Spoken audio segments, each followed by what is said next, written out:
CPI party శతవార్షికోత్సవాలను పట్టణ ముత్యంశెట్టిపాలెంలో ఘనంగా జరిగాయి. పార్టీ జెండాను ఆవిష్కరించి సిపిఐ చేసిన పోరాటాలను గుర్తు చేసుకున్నారు. తెనాలి ముత్యంశెట్టిపాలెంలో సిపిఐ శతవార్షికోత్సవాలు మానవ హక్కుల జాతీయ నాయకులు పల్నాటి నాగరాజు ఆధ్వర్యంలో ఘనంగా నిర్వహించారు. సిపిఐ పార్టీ తెనాలి నియోజకవర్గ కార్యదర్శి చెరుకుమల్లి సింగారావు మాట్లాడుతూ సిపిఐ పార్టీ ఆవిర్భవించి 100 సంవత్సరాలు కావస్తుంది. దీనిలో భాగంగా శతవార్షికోత్సవాలు జరుపుకోవడం చాలా ఆనందంగా ఉందన్నారు. సిపిఐ పార్టీ ఎప్పుడూ ప్రజల పక్షాన నిలుస్తుందని చెప్పారు. సిపిఐ సీనియర్ నాయకులు పరుచూరి వెంకటేశ్వరరావు మాట్లాడుతూ ఈరోజు సిపిఐ పార్టీ నిరంతరం ప్రజలకు సేవలు అందిస్తూ ప్రజా సంక్షేమ దిశగా పురోగమిస్తోందని తెలిపారు.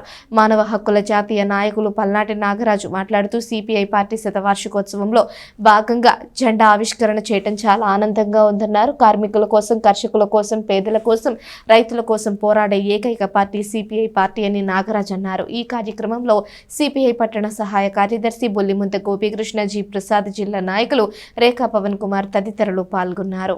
భారత కమ్యూనిస్ట్ పార్టీ శతజయంతి ఉత్సవాలు దేశవ్యాప్తంగా నిర్వహించుకుంటా ఉన్నాము.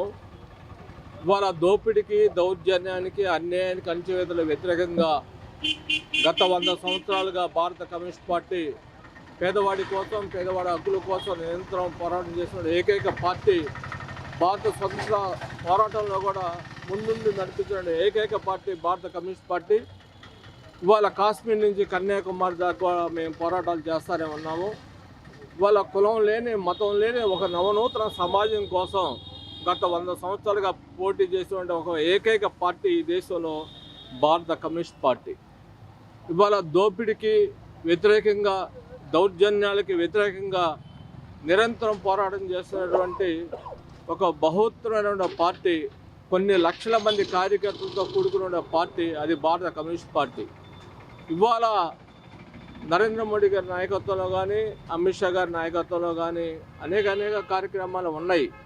కానీ వాళ్ళ ఒకే ఒక మాట అంటున్నాం, ఈ దేశంలో రాజ్యాంగం ఉంది, ప్రజాస్వామ్యం ఉంది, వీటిని కాపాడుకోవాల్సినటువంటి బాధ్యత మనందరిపైన ఉంది. వాటిని మీరు కాపాడండి అని మేము హెచ్చరిస్తూ ఉన్నాము. ఆ విలువలు కాపాడుకోవాలి. కమ్యూనిస్ట్ పార్టీ శతజయంతి ఉత్సవాల్లో భాగంగా ముత్యంశెట్టిపాలెంలో జెండా ఆవిష్కరణ జరిగింది.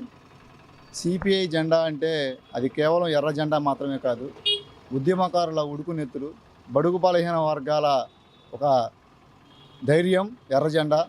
అలాగే ఎవరైతే భూస్వాములు, దళితులను పీడిస్తా అధికార పత్రాలను చెలాయిస్తున్నారో వాళ్ళు గుండెల్లో గుబులు పుట్టించే జెండానే ఎర్ర జెండా. కార్మికుల కోసం, కర్షకుల కోసం, రైతుల కోసం, బడుగు బలహీన వర్గాల కోసం నిరంతరం పోరాడే పార్టీ ఏదన్నా ఉందంటే అది భారత కమ్యూనిస్ట్ పార్టీ. మనకి స్వాతంత్రం వచ్చి చాలా అయినప్పటికీ భారతదేశంలో పేదరికం, నిరుద్యోగం, కుల మత భేదాలు ఇంకా ఉంటానే ఉన్నాయి. వీటి మీద, ప్రజా సమస్యల మీద నిరంతరం పోరాడే పార్టీ ఏకైక పార్టీ భారత కమ్యూనిస్ట్ పార్టీ. మనం ఎప్పుడు కూడా మన దేశ అభివృద్ధి కోసం, ప్రజా సంక్షేమం కోసం ఎప్పుడు పాటుపడదాం.